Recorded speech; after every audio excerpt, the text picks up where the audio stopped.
et auditeurs, et si vous venez juste de vous connecter en voiture, à l'hôpital, au chantier ou tout simplement à la maison entre amis, sachez que vous êtes sur la 105.7, la radio de l'espoir, et dans son émission de tous les dimanches, le Club de la presse, qui reçoit le président du Parti des démocrates pour l'espoir, Dr Ousmane Kaba. Au menu du débat, le décryptage de l'actualité sociopolitique et la vie de son parti. Une fois encore, merci de nous choisir et le débat reprend son droit. Alors, docteur, parce qu'il faudrait que les auditeurs participent à cette émission, nous allons aller vite avec les questionnaires, et l'autre dernière partie, les gens, chacun trouvera en tout cas son compte. Alors, sur les revendications de l'opposition, l'opposition quand même projette une marche après le mois de carême, le mois de Ramadan. Est-ce que vous avez été associé en tout cas à cette prise de décision, parce que vous êtes un parti, en ce que je sache, qu'il soit de l'opposition, parce que vous n'êtes pas de la mouvance? Oui, mais nous ne sommes ni de la mouvance ni de l'opposition. Ah non, docteur, ça c'est un peu ambigu, docteur. Pas du tout. Vous n'êtes ni de l'opposition ni de la mouvance. Vous êtes où, docteur? Je suis nulle part. Pour une raison très simple, nous avons donné deux justificatifs. La première chose, c'est que c'est un nouveau parti. Nous n'avons pas encore fini d'installer l'ensemble de nos structures. Et il faudrait qu'on finisse d'installer nos structures et que nos structures se prononcent sur notre appartenance politique. Ça, c'est la première raison. La deuxième raison, c'est parce que nous avons déploré l'intolérance qu'il y a aussi bien dans la mouvance que dans l'opposition. Or, le Parti de l'Espoir, c'est un parti qui veut donner la parole aux jeunes de Guinée, de tous horizons. Il faut que ces jeunes-là puissent commencer à s'exprimer sans qu'ils ne soient déjà menacés d'exclusion. Nous avons vu, moi-même j'ai été victime de l'exclusion de la mouvance présidentielle, et je regarde aussi dans l'opposition, il y a des expulsions encore. Je dis qu'il faut que les Guinéens apprennent la tolérance politique, et que le débat politique n'est pas un débat, n'est pas une guerre entre frères et sœurs, c'est juste un débat pour savoir quelle est la meilleure proposition, parce que les partis politiques sont des apporteurs de propositions pour sortir le pays de sa léthargie. Donc voilà les deux raisons profondes qui font que nous avons estimé pour le moment être ni de l'opposition ni de la mouvance, mais nous sommes de la Guinée. Alors comment prendre votre avis en compte? Parce que si vous ne vous inscrivez ni dans l'un ni dans l'autre, par quel créneau vous faites passer vos idées? Là, vous êtes complètement en dehors de la plaque. Parce que si on voit l'engouement des Guinéens pour le PADES aujourd'hui, aussi bien à l'intérieur du pays qu'à l'extérieur du pays, ça veut dire que les Guinéens aussi ont marre de la politique partisane. Les Guinéens veulent de l'objectivité dans les débats. Pas des débats passionnés où la raison s'en va et laisse la place à la médiocrité, aux injures, etc. Ce n'est vraiment pas une très bonne chose. Nous sommes là pour civiliser le débat politique, pour que les Guinéens réfléchissent à leur avenir économique, pour qu'enfin ce pays puisse sortir de cette pauvreté endémique. Voilà. Alors, docteur, nous avons appris quand le président était, en tout cas en France, que des démarches souterraines étaient en vue pour que vous retourniez au niveau du RPG Arc-en-Ciel, à défaut que vos relations fraternelles y soient, parce qu'on connaît que vous êtes de la notabilité de Kankan, et qui sait le poids que Kankan a dans l'électorat du président. Est-ce que vous confirmez qu'il y a eu des démarches de ce sens, Si vous dites vous-même des démarches souterraines, ça veut dire qu'elles restent souterraines. Non, donc ce n'est pas à vous de les mettre au grand jour. Voilà, ce que je peux vous dire, c'est que d'abord, il n'y a pas de guerre personnelle entre le président de la République et Dr Ousmane Kaba. La coordination du Manding est intervenue en son temps pour finir ces disputes selon la tradition. Et ceci dit, nous avons des divergences de politique économique essentiellement. Et ces divergences demeurent. Ça n'entame en rien les relations humaines. Moi, j'ai compris à ma manière la politique. Pour moi, la politique, c'est accepter d'avoir des divergences aussi bien dans le domaine politique que dans le domaine économique, mais que ces divergences ne doivent pas aller dans les relations sociales. Et c'est un point sur lequel j'ai beaucoup insisté à l'extérieur. Excusez-moi de faire cette digression. J'ai trouvé dans certains endroits, pas partout, heureusement, parce qu'il y a beaucoup d'endroits où les Guinéens sont unis. Mais il y a des endroits où les Guinéens sont complètement divisés. Même lorsqu'il y a des nouveaux-nés, les cérémonies de baptême, les gens ne se côtoient plus. Je les ai dit, qu'est-ce qu'un enfant a à voir avec vos divergences politiques? Il ne faut pas se laisser manipuler par des politiciens. Les Guinéens sont frères, ils sont sœurs. Il ne faut jamais l'oublier. Et on ne peut pas faire de la promotion économique dans un pays divisé. C'est la raison pour laquelle moi j'appelle toujours à l'unité de tous les Guinéens. C'est fondamental. Voilà. Donc, et n'essayons pas de ramener les problèmes au niveau personnel. Hein, ça n'a rien de personnel tout ça. C'est des divergences qui sont fondées, qui sont dues à des divergences d'opinion dans le domaine de la gestion économique, dans le domaine des différentes politiques sectorielles que nous avons, qu'il s'agisse des politiques minières, agricoles, énergétiques. Nous avons des divergences de fond. Discutons de ces divergences sans se laisser distraire par des problèmes personnels. Mais ces divergences peuvent trouver l'intérieur du parti peut être quand même l'espace privilégié pour ces débats contradictoires. Justement, c'est parce que l'intérieur des partis actuellement et de la mouvance et de l'opposition ne permettent pas ces débats-là que nous avons créé le PADES pour des millions de jeunes qui ont envie de s'exprimer sur le devenir de la Guinée. Donc, le PADES, c'est un espace de proposition pour les jeunes Guinéens de tout horizon, qu'ils viennent, ils peuvent discuter comme ils l'entendent, on va s'écouter les uns et les autres pour pouvoir formuler des propositions pour sortir le pays de cette léthargie-là. Mais il n'y a que le PADES qui offre cet espace, parce que les autres partis ne font qu'expulser. Voilà, à droite et à gauche. Est-ce que c'est pas parce que vous êtes encore jeune parti? Oui. Est-ce que c'est pas parce que vous êtes encore jeune parti? Oui, mais c'est une question philosophique. Parce que comme on dit, le pouvoir use, hein, quand vous serez 5 ans, 10 ans, la main de fer viendra. Écoutez, moi je suis un enseignant. Il ne faut jamais oublier d'où on vient. Je suis un professeur d'université très habitué à tous les débats.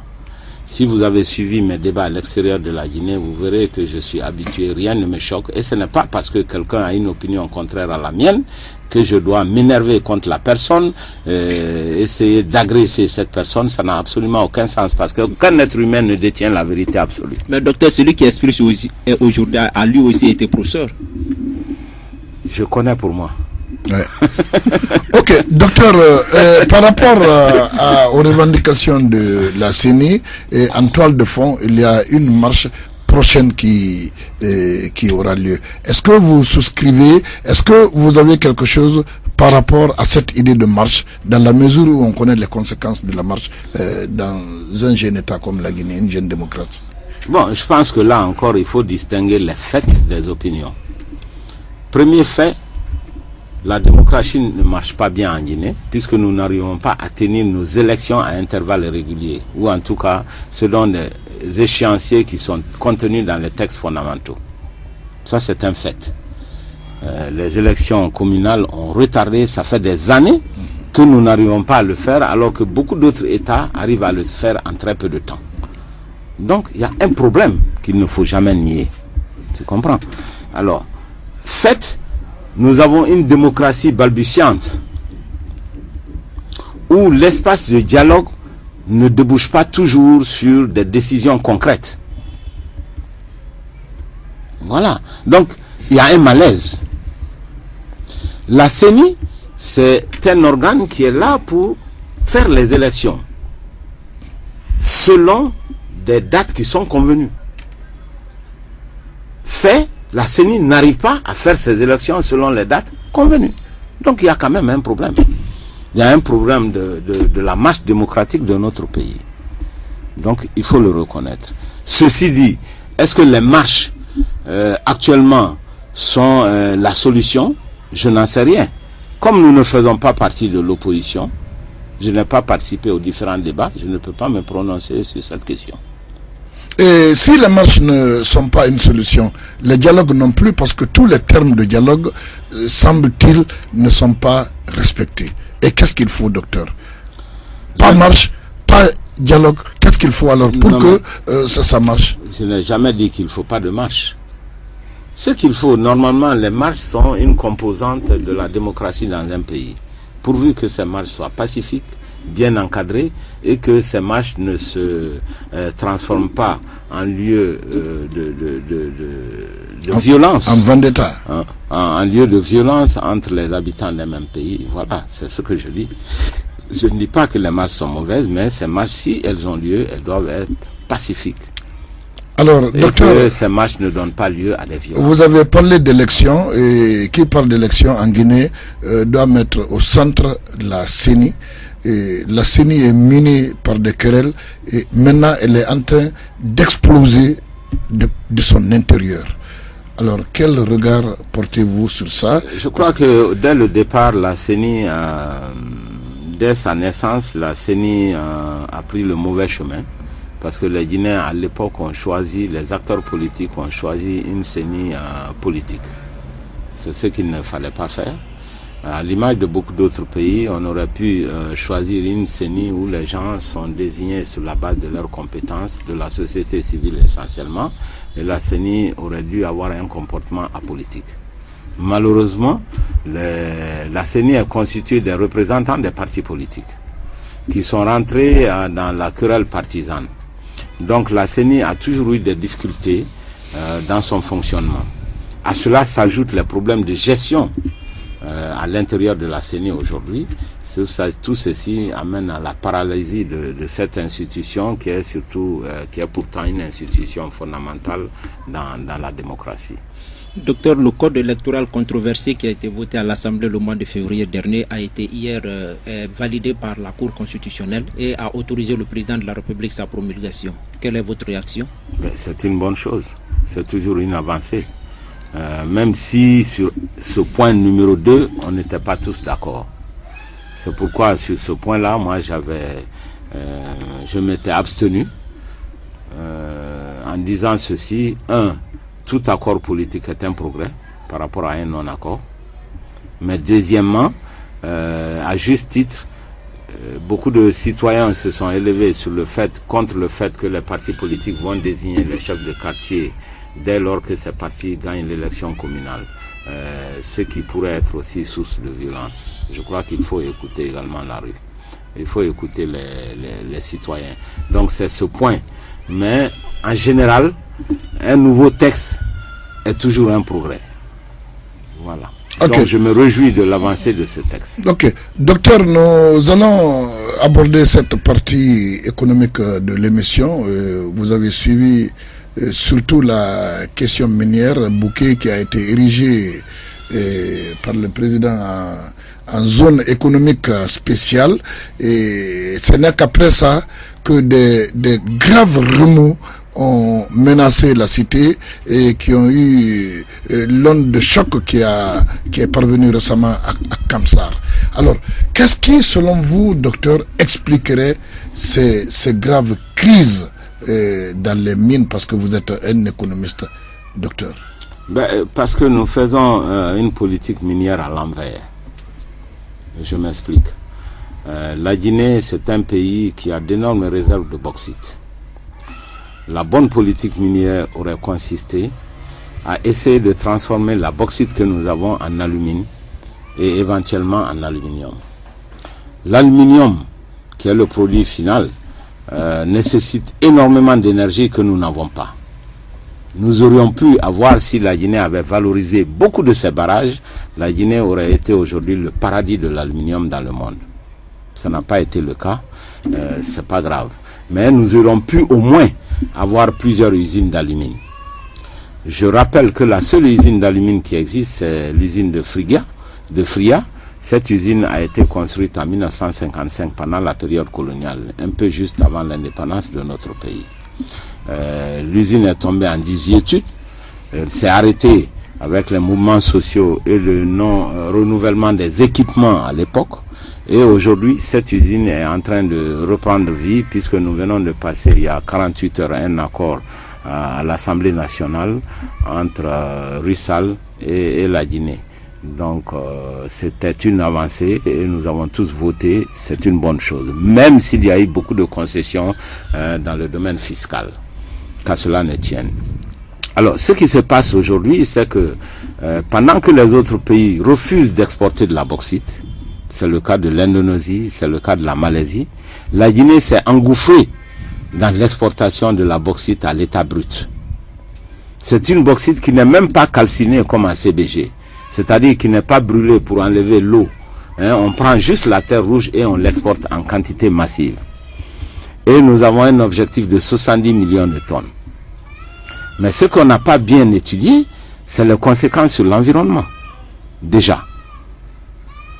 Donc, on décape la terre, on prend quantité de terre rouge, les paysans qui sont autour perdent leur espace de culture, d'agriculture, l'élevage devient impossible dans toutes ces zones, et donc ce sont les hommes qui sont abîmés. Mais pire, on se permet de transporter cette bauxite par des camions sans aucun investissement de transport, sans chemin de fer, sans contournante, rien. Et on fait passer des centaines de camions par jour au milieu de la ville de Bokeh, avec la poussière, avec les nuisances, avec le bruit, avec tout ce qui va avec. Et évidemment, ce qui devait arriver arriva. Il y a eu des révoltes, et parce que ces nouvelles usines ne créent pas beaucoup d'emplois, malheureusement, parce que c'est des carrières. Au PADES, nous avons utilisé la formule suivante. Nous avons dit que nous ne souhaitons pas que la Guinée soit la carrière mondiale de la bauxite. Ce que nous voulons, c'est que la Guinée soit l'usine mondiale d'alumine et d'aluminium. Pourquoi? Parce que d'un point de vue économique, c'est totalement différent. Lorsque vous établissez une usine d'alumine, vous créez des centaines et des centaines d'emplois. Les acteurs, cette industrie va contribuer favorablement au budget de l'État, des taxes, des impôts, etc. C'est pourquoi nous disons que plus vous faites l'industrialisation, plus la valeur ajoutée reste en Guinée. Puisque les salaires restent en Guinée, les emplois sont créés en Guinée, la contribution financière au budget de l'État sera faite en Guinée. Au lieu de ça, la Guinée exporte de la terre rouge pour amener dans les autres pays. C'est comme si vous amenez l'emploi des Guinéens à l'extérieur. C'est comme si vous envoyez les taxes des Guinéens à l'extérieur. Parce que ces pays qui n'ont même pas la bauxite, ce sont ces pays-là qui bénéficient de la bauxite guinéenne. Puisque ces pays vont transformer cette bauxite en alumine.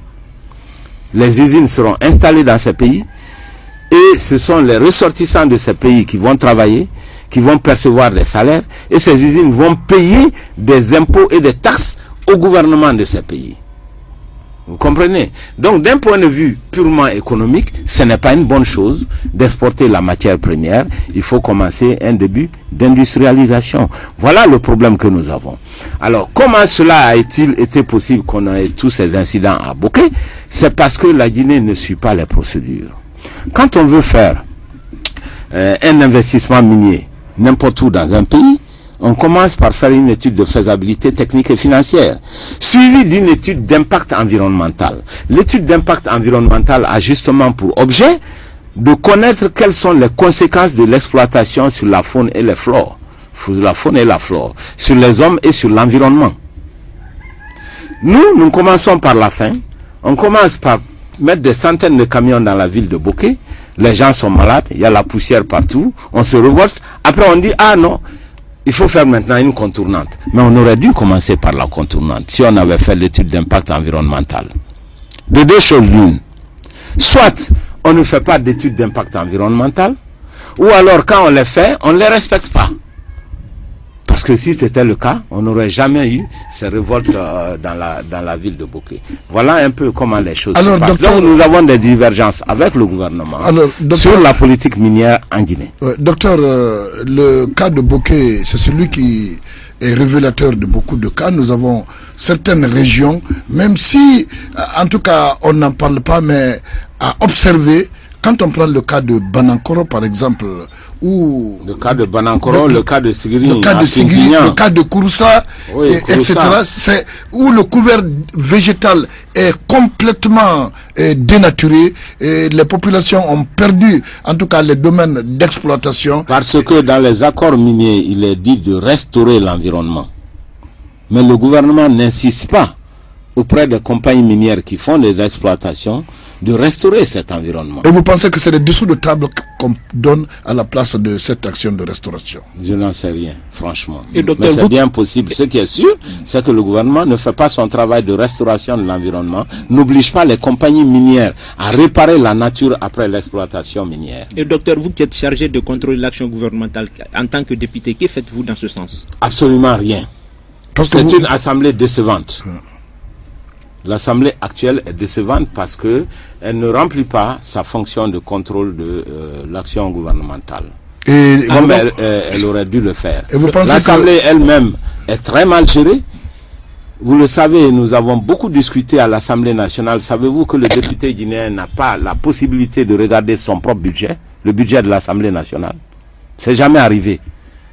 Cette Assemblée-là, aucun député n'a le droit de voir le budget et de le discuter. Malgré la présence de l'opposition. C'est extraordinaire, ça. Incroyable. C'est incroyable.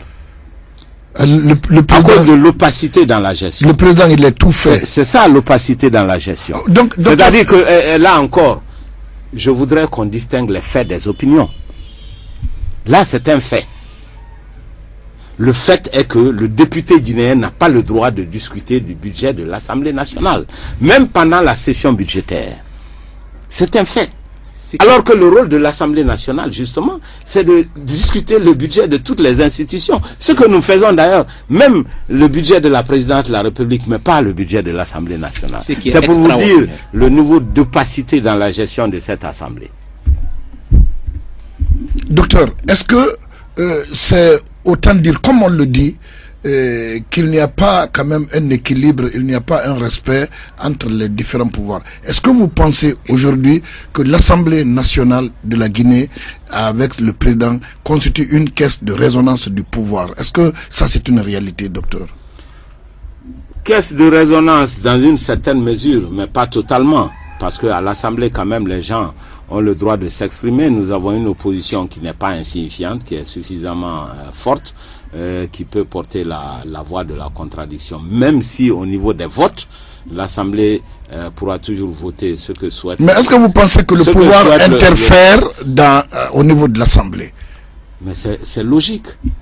Puisqu'il y a la mouvance présidentielle à l'Assemblée. Donc c'est une interférence, je dirais, normale. Hein? Tout gouvernement a ses représentants à l'Assemblée, l'opposition a ses représentants à l'Assemblée. Mais ce qui se passe, c'est que la gestion de l'Assemblée n'est pas du tout optimale et que bien que l'Assemblée puisse apporter la contradiction à l'État, cette contradiction n'est pas très bien faite, d'abord. Et de deux, en termes de gestion même de l'Assemblée, c'est catastrophique. Docteur, il semblerait que vous avez été empêché pour postuler à la candidature de la présidente de l'Assemblée nationale. C'est vrai? Non, pas tout à fait. À l'époque, je m'étais opposé à la candidature du président actuel de l'Assemblée nationale. Au profit de qui? Lorsque j'étais... Non, de personne. Parce qu'on nous a dit que vous postuliez à ce... Je n'ai jamais postulé. D'accord. J'ai donné mon avis à l'époque, membre de l'Alliance Arc-en-Ciel, membre de la mouvance présidentielle. J'ai estimé que la proposition qui avait été faite n'était pas la bonne proposition. Voilà, c'est tout ce que il semble que mais je n'étais pas... Il paraît qu'il a été imposé, il a été imposé par le président de la République. Je n'étais pas candidat à la présidence de l'Assemblée. Mais il aurait été imposé par le président de la République.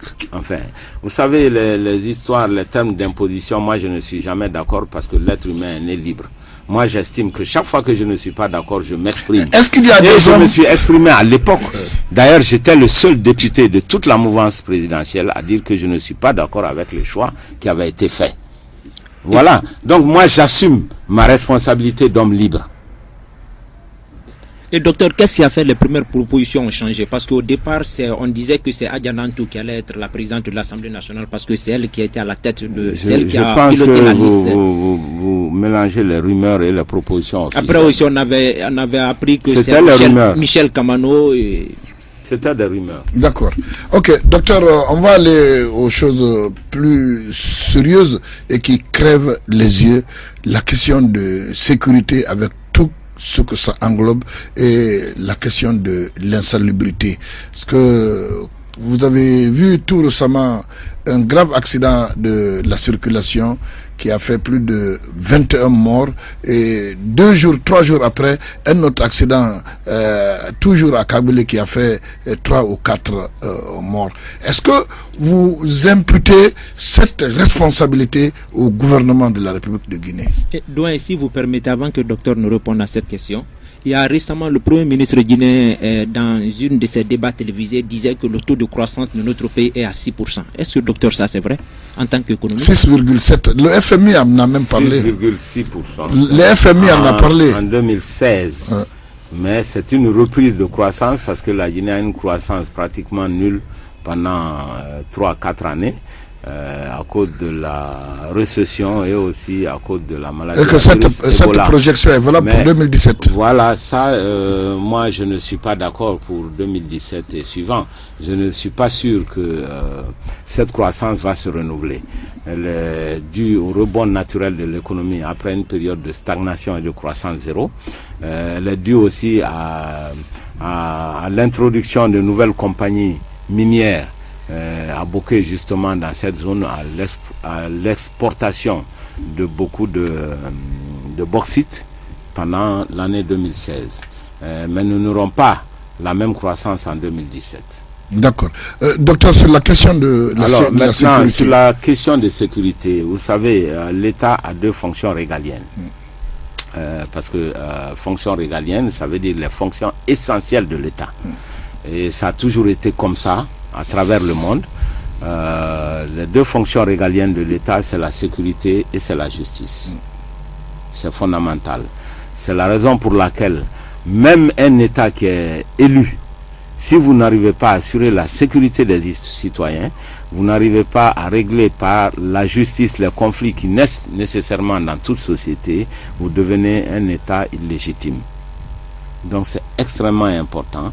Malheureusement aujourd'hui dans le domaine de la sécurité, les Guinéens sont encore insatisfaits puisque nous avons beaucoup d'agressions. Les Guinéens ne sont pas sécurisés dans leur vie et dans leurs biens. Donc c'est un premier constat. Dans le domaine de la justice également, les Guinéens ne sont pas satisfaits de la justice, malgré quelques progrès qu'il y a eu dans le cadre de la réforme du système judiciaire en Guinée. Vous avez parlé également d'insalubrité. J'ai dit que la Guinée-Conakry est la capitale mondiale des ordures. La capitale mondiale du livre ou bien des ordures? Les deux. Les deux. Les deux. Pendant que Conakry devenait la capitale mondiale du livre, j'ai estimé que Conakry était aussi devenue la capitale mondiale des ordures. Il suffit de regarder ce qui se passe dans la rue. Moi, franchement, je constate qu'il y a une démission du gouvernement dans ce domaine-là. Comment est-ce que ce gouvernement peut-il être incapable de nettoyer la ville de Conakry? C'est insupportable. Et d'ailleurs, il est devenu complètement indifférent au cri de cœur des millions de Guinéens. Moi, j'estime que c'est un véritable scandale. Nous devons être capables de nettoyer notre ville à l'instar de toutes les villes du monde. Alors, docteur, en tant que parti politique d'opposition qui est censé de faire des propositions... Pas d'opposition, il n'est pas de l'opposition, il a dit qu'il n'est pas de l'opposition. Les partis politiques, c'est des espaces de proposition. Nous avons fait des propositions. Nous avons dit la chose suivante. Oui. Comment on peut régler le problème des ordures tout en créant des milliers d'emplois pour des jeunes Guinéens? Nous avons dit qu'il faut diviser Conakry en différentes parties. Chaque commune peut être divisée entre les entreprises, les PME que les jeunes Guinéens vont former. Et que ces PME, il faut les aider avec les moyens de transport adéquats. Il faut les payer parce que ça doit être des entreprises privées. Il faut éviter de nettoyer avec les bonnes volontés des femmes, ou bien des ONG, ou bien des gendarmes, ou bien des militaires, ce n'est pas pérenne. Il faut chercher des solutions pérennes. Et le nettoyage, c'est un métier. Donc il faut créer les petites et moyennes entreprises par nos jeunes. Il faut les encadrer. L'État, de son côté, va s'occuper du dépotoir central. C'est l'État qui doit aménager le dépotoir central à l'extérieur de la ville de Conakry, faire des investissements adéquats. Et en plus, il y a beaucoup d'investisseurs qui ont envie de transformer ces déchets en électricité, qui ont envie de recycler les plastiques qui sont dans les déchets. Ces industries pourraient s'installer à côté du dépotoir central et pour transformer ces déchets en énergie. Et il y a beaucoup d'investissements, il y a beaucoup d'investisseurs qui ont envie de faire cela. Mais en même temps, ça donne l'opportunité aux jeunes Guinéens de créer des dizaines, sinon des centaines de PME en Guinée ici. Voilà. Donc, il y a des solutions, et des solutions qui ont des bénéfices économiques. Mais je constate simplement que le gouvernement est indifférent. Il n'y a aucune action qui soit entreprise aujourd'hui pour nettoyer la ville de Conakry. Voilà ce que je pense de cette affaire. Voilà, docteur, vous avez tout à l'heure parlé de réforme de justice. Donc nous faisons des propositions, il faut que les autorités écoutent. Vous avez parlé tout de suite de réforme de justice en bien quand on parlait de la question de sécurité. Mais ce que vous qualifiez d'élogieux de réforme de justice, cela n'empêche guère les populations à faire ce qu'on appelle la vindicte populaire, la vendetta. Vous avez vu comment ça se passe. Chaque fois, et ce n'est pas propre à la Guinée, dans le monde entier, chaque fois que les citoyens ont le sentiment d'impunité, chaque fois que les citoyens ont le sentiment que l'État est incapable ou l'autorité est incapable de rendre justice, eh bien les foules font leur propre justice, ils prennent la justice en main. C'est dans ces conditions qu'on a des justices expéditives où des gens sont brûlés, des personnes sont brûlées vives, sans qu'on soit assuré de leur culpabilité. C'est un désastre. Il faut qu'il y ait de l'autorité dans un pays. Il faut que la justice soit rendue après un procès équitable. Que la justice ne soit pas expéditive parce que ça envoie des erreurs judiciaires énormes. C'est ce qui s'est passé ici. La foule s'est énervée et a brûlé quelqu'un qui n'était même pas responsable de l'attaque les jours précédents. Voilà. Mais ça n'arrive que quand le citoyen ne croit plus en la justice de son pays. Donc il faudrait absolument que l'État fasse son travail, se ressaisisse et puisse combattre l'impunité, puisse asseoir l'autorité de l'État. Docteur, il y a aussi un autre fait, c'est la question de la polygamie. Un fait de société. Oui, un fait de société, la question de polygamie qui a eu beaucoup, qu'on a largement débattu en ces dernières semaines, parce que quand le chef de file de l'opposition s'est marié... C'est remarié. Il a convolé en deuxième noce. Mais c'est remarié, c'est ça le remariage. Il s'est remarié, donc on a pensé que ça allait dans tous les sens. Quelle est votre opinion par rapport à ça? Est-ce que la polygamie, il faut légaliser en Guinée ou bien il faut l'interdire? D'abord, ce n'est pas seulement le chef de file de l'opposition qui est polygame dans ce pays. vous l'êtes, docteur? Non, mais encore une fois, mais pourquoi on en entend parler, docteur? Attenons-nous au fait. Moi-même, je suis étonné parce qu'il y a tellement de... Est-ce qu'il y a une manipulation en dessous? Attendez, il y a tellement de polygames dans ce pays. Docteur, est-ce que vous êtes polygame? Et là, il n'y a aucune différence entre la mouvance de l'opposition. Hein? Docteur, vous êtes polygame, vous? Je vous réponds non. Je suis monogame. Mais ceci dit, lorsqu'on fait des lois, on ne fait pas les lois par rapport à soi. On fait des lois par rapport à la société. Les lois permettent de mettre de l'ordre dans la société, de faire avancer cette société, mais tout en tenant compte des pesanteurs, de ce qui existe. Nous sommes dans un pays musulman à 95%. La polygamie est largement répandue en Guinée. C'est un peu le défaut des intellectuels que nous sommes, de plaquer toujours les lois, les mesures qui existent en Europe, sans tenir compte des spécificités de notre société. Or, c'est une loi qui n'est pas du tout appliquée en Guinée depuis 1968.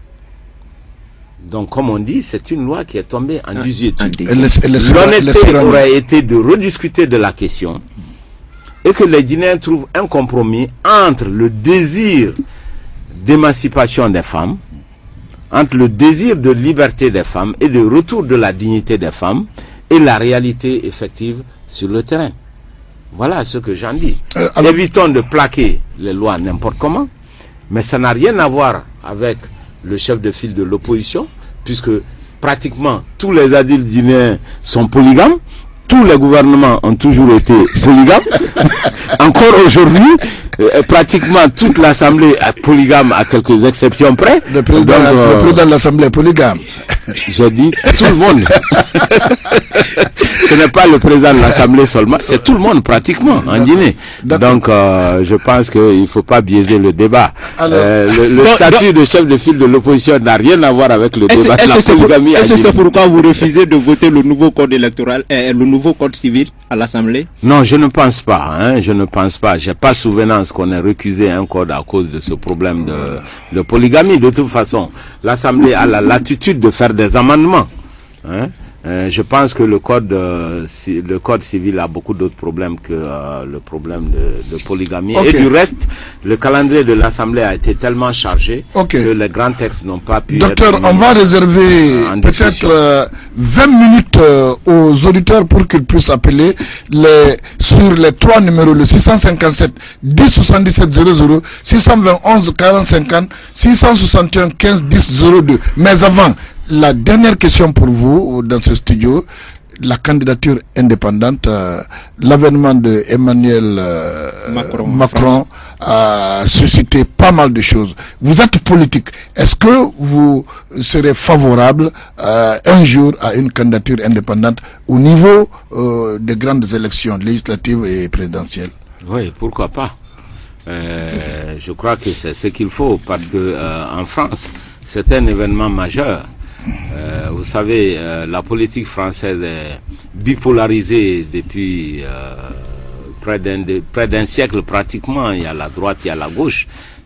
Mais l'élection d'Emmanuel Macron a montré que les Français en avaient marre de cette division qui était devenue artificielle au fil des années, même s'il y a des valeurs de gauche et des valeurs de droite. D'accord. Un tout premier auditeur. C'est quelque chose qui a beaucoup surpris le monde politique. Bari Mamadou Alpha, bonjour, vous nous appelez d'où?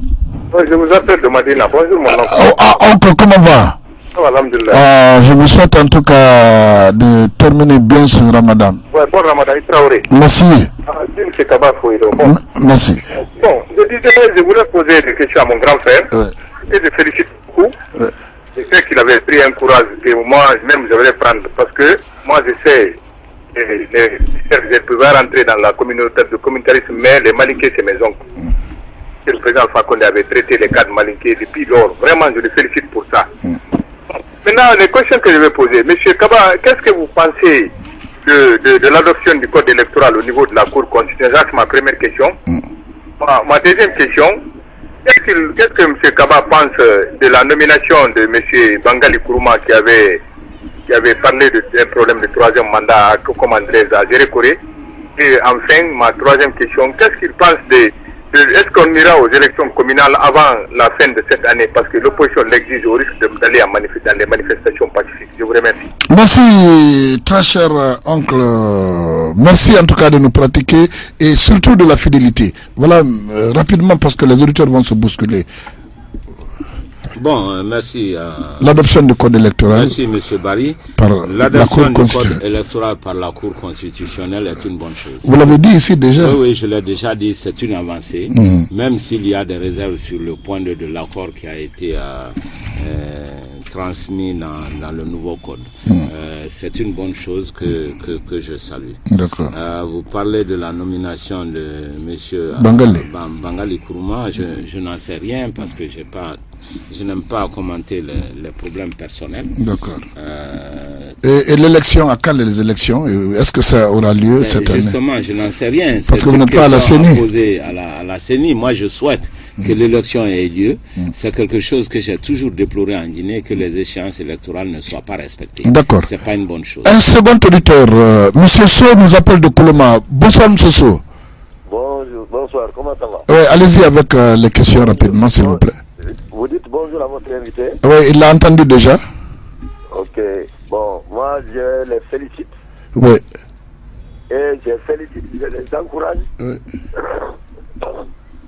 Je vais dire aussi à la jeunesse de comprendre, de sortir dans la médiocrité. Voilà un bon parti pour le pays. Parce que c'est un parti national qui n'est pas de couleur régionale, qui n'est pas de couleur ethnique. Et les jeunesses ont compris. Ils sont en erreur. Tous les autres partis sont devenus des partis de la friperie. Parce que c'est des gens qui se basent sur le régionalisme et l'ethnie. Donc c'est un parti de jeunesse, c'est un parti des intellectuels. Toutes les universités ont adhéré à cette partie aujourd'hui à cause de... ils ont compris qu'ils étaient en retard. Ils étaient dans la médiocrité. Aucun Guinéen n'est plus valeureux que son prochain. Voilà les PADES. C'est ça les PADES. C'est pourquoi les gens aiment le PADES. On reste derrière le PADES. Et vous êtes militant du PADES? Merci. Monsieur Sow, vous êtes militant du PADES? Je suis, à partir de maintenant, je suis devenu. À partir de maintenant? Le PADES, parce que j'ai suivi les choses, j'ai regardé les programmes et j'ai lu les projets de société. J'ai compris que c'est une partie en avant. Ce n'est pas parce que j'étais du PADES, mais à partir de maintenant, je suis de PADES. Ok, merci beaucoup, monsieur Sow. Ça, on vous a compris. On vous a compris. Vous avez entendu cet auditeur qui vous félicite. C'est un adhérent, un nouvel adhérent pour vous. Merci beaucoup. Vous savez, moi, je suis toujours content que les Guinéens aient compris que nous avons vraiment des vraies préoccupations et qu'il faut s'éloigner de la haine entre les Guinéens. Ça n'a absolument aucun sens. Merci bien de votre confiance, monsieur Sow. Alors, en attendant un autre auditeur, allô? Oui, Aboubacar Silla. Vous nous appelez d'où, monsieur Aboubacar Silla? Bonjour. Bonjour, je vous appelle de Lambaye. Lambaye, bienvenue à vous. Allez-y, monsieur Silla. Voilà. Je tiens d'abord à remercier votre invité. Oui. À l'entendre, vraiment, il me semble qu'il peut être l'export de la Guinée. Merci. Ma question, quelle politique et quelle stratégie compte faire PADES quand il est Ok, il est parti, mais vous avez compris, il vous félicite à vous entendre. On pense que vous représentez un espoir. Et quelle politique et quelle stratégie? Vous avez compris. Que pouvez-vous répondre à cet auditeur? Disons en deux mots, le PADES doit encourager la démocratie en Guinée. Tout ce qui est démocratique, nous devons encourager, nous devons lutter pour la dignité du Guinéen. Mais ce qui nous intéresse surtout, le PADES doit lutter contre la pauvreté en Guinée. On est parti d'un constat. Après 60 ans, la Guinée se trouve encore parmi les pays les plus pauvres d'Afrique et du monde. Ce n'est pas normal. Hein? Essentiellement à cause de la mauvaise gouvernance en Guinée. Donc, dans le domaine économique, nous devons, continuer à maintenir et à améliorer la stabilité macroéconomique. C'est politique budgétaire, politique monétaire, politique d'échange. 2, nous devons encourager la croissance économique dans notre pays et créer des emplois. Comment encourager la croissance économique et créer des emplois? 1, nous devons d'abord financer les infrastructures en Guinée. Le PADES a un programme, dit les conditions qu'il faut pour mobiliser les ressources extérieures pour cela. Pour cela, il faut faire des appels d'offres. Pour cela, il faut faire les études de faisabilité. Pour cela, il faut faire des contrôles. Et si on peut satisfaire toutes ces conditions, il y a suffisamment d'argent dans le monde pour aider la Guinée à financer l'ensemble de ces infrastructures. Mamadi Soiré de Anta nous appelle. Bonsoir, monsieur Soiré. Bonsoir, docteur Ousmane Kaba. Ouais, merci. Allez-y avec votre question. Donc, ma question est la suivante. Moi, je vais juste m'adresser à la jeunesse de la République de Guinée. On sait aujourd'hui qu'on dénonce tous. On dit toujours que ce qu'Alba fait, c'est pas bon, c'est pas comme ça, c'est pas comme ça. Mais qu'est-ce que nous pouvons faire pour changer la donne? Et pour changer la donne, il faut se mettre derrière le docteur Ousmane Kaba qui a la solution de la Guinée et d'Afrique. Donc, je pense que je n'ai pas d'autres questions et nous sommes derrière lui. Et je pense que le débat était fait dans les grands partis. Aujourd'hui, nous avons trouvé un millier de chances de PADES. Si tu rentres à PADES, tu dis ce que tu veux. Et je dis vraiment chapeau à notre champion et vive la victoire 2020. Je vous remercie. Là, merci. Ça veut dire que vous serez candidat en 2020, c'est ce que bon, dans tous les cas, on en parlera. Nous avons un autre auditeur, Mamadi Doumbouya. Monsieur Doumbouya, vous nous appelez d'où? Bonsoir. Bonjour, bonsoir, je vous appelle depuis la minière. Alors, exprimez-vous, monsieur Doumbouya, vous êtes à l'antenne. Je dis bonjour à mon président, Dr Ousmane Kaba. Et ma question est la suivante. J'aimerais juste le féliciter pour son courage et la clarté dans ses explications. Il a donné un exemple que j'ai beaucoup aimé. Cet exemple-là, c'est dire qu'il ne faudrait pas que la politique nous divise. En disant ceci, il a dit, il ne faut pas que je refuse d'aller au baptême de mon frère qui est ou est DG ou qui est blessé. Ça, c'est quelque chose que je souligne beaucoup. Ça me montre réellement qu'il veut unir les Guinéens et qu'il cherche à solidifier l'amour que les Guinéens avaient avant l'indépendance et après l'indépendance. Il ne faudrait pas que des gens simples pour l'objectif du pouvoir nous divisent avec des mots. Pour simple courage, je l'encourage et je le félicite et je souhaite au grand Dieu, au tout-puissant Allah, de l'accorder longue vie et santé, de faire surtout. Parce qu'avec son ambition, c'est tous les Guinéens qui prieront pour lui. Et je suis sûr et certain qu'il saura faire. Et je l'encourage. Ok. Mamadou Paté de la cimenterie en ligne. Les auditeurs se bousculent au standard. Allez, M. Paté, bonsoir. Alors, bonsoir, M. Ben. Bonsoir à Dr Ousmane Kaba. Est-ce que vous êtes Diallo Bari, camarade? Vous avez dit quoi? Vous êtes M. Mamadou Paté Sow, ou bien? Alors, Bari Mohamed Paté de la cimenterie. Ah, monsieur Bari Mohamed Paté. Et vous prenez bien le jeune, vous êtes à jeun? Bari Mohamed Paté de la cimenterie. Ouais, si vous êtes à jeun, monsieur Bari, parce que vous avez de l'énergie là. Allô, monsieur Paté? Allô, oui, monsieur Ben. Ouais, j'ai dit, est-ce que vous êtes à jeun? Parce que vous parlez avec beaucoup d'énergie, de vigueur. Oui, et les Bari sont des super. Les premiers jeunes en Guinée, c'est des Bari. Hein. Et les Kaba? Et les Kaba? Oui, Kaba, je le respecte à cause de Ousmane Kaba. D'accord, allez-y. Allez-y, monsieur Bari, allez-y. Merci beaucoup. J'en félicite monsieur Ousmane Kaba. Parce qu'il a beaucoup fait pour les Guinéens. Nous devrons être quand même reconnaissants. Parce que même si ce n'est que pour l'université de Kofi Annan, nous savons qu'il a la volonté d'aider la jeunesse guinéenne. Moi, je l'encourage quand même, je le respecte beaucoup. Je le demande de venir côté de la Gisèle Dalin pour nous sortir dans l'ondière là. Vraiment. Parce que je le respecte. J'ai la confiance qu'il va beaucoup faire pour la jeunesse guinéenne. Merci beaucoup. D'accord. C'est l'ancien Kaba, peut-être le dernier auditeur. Monsieur Kaba, vous nous appelez d'où? Je vous appelle depuis Nongo. Allez-y, depuis Nongo. Allez-y, monsieur Nongo. Bonjour, moi je remercie beaucoup Dr Kaba pour son brillant exposé pour ce peuple désespéré et la jeunesse vraiment abandonnée.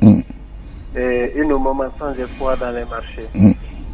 Et ensuite, j'invite la jeunesse à adhérer à ces partis, pas pour M. Kaba personnellement, mais pour la politique économique qu'il a. Et vraiment, ensuite, bon, c'est pas une question en fait, c'est juste des appréciations, parce que M. Kaba n'est pas quelqu'un qui est caché. Dr Kaba n'est pas quelqu'un qui... Allez-y vite, nous sommes, nous grignotons sur les dernières minutes, nous sommes à la ligne d'arrivée, allez-y.